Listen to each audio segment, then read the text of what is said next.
Featured here is a photography print of gentle prairie slopes blending into the distant ridges of Badlands National Park in South Dakota. The composition highlights the soft undulating hills in the foreground, dotted with green trees and grasses, contrasted against the rugged ridgelines that stretch across the horizon.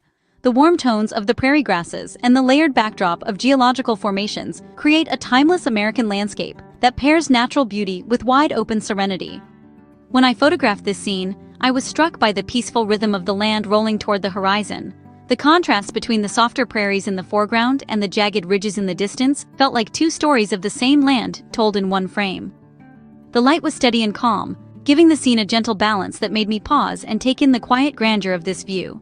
A photograph like this adds a sense of spacious calm to any room. It carries more than scenic beauty. It conveys the feeling of standing on open land where earth and sky stretch endlessly.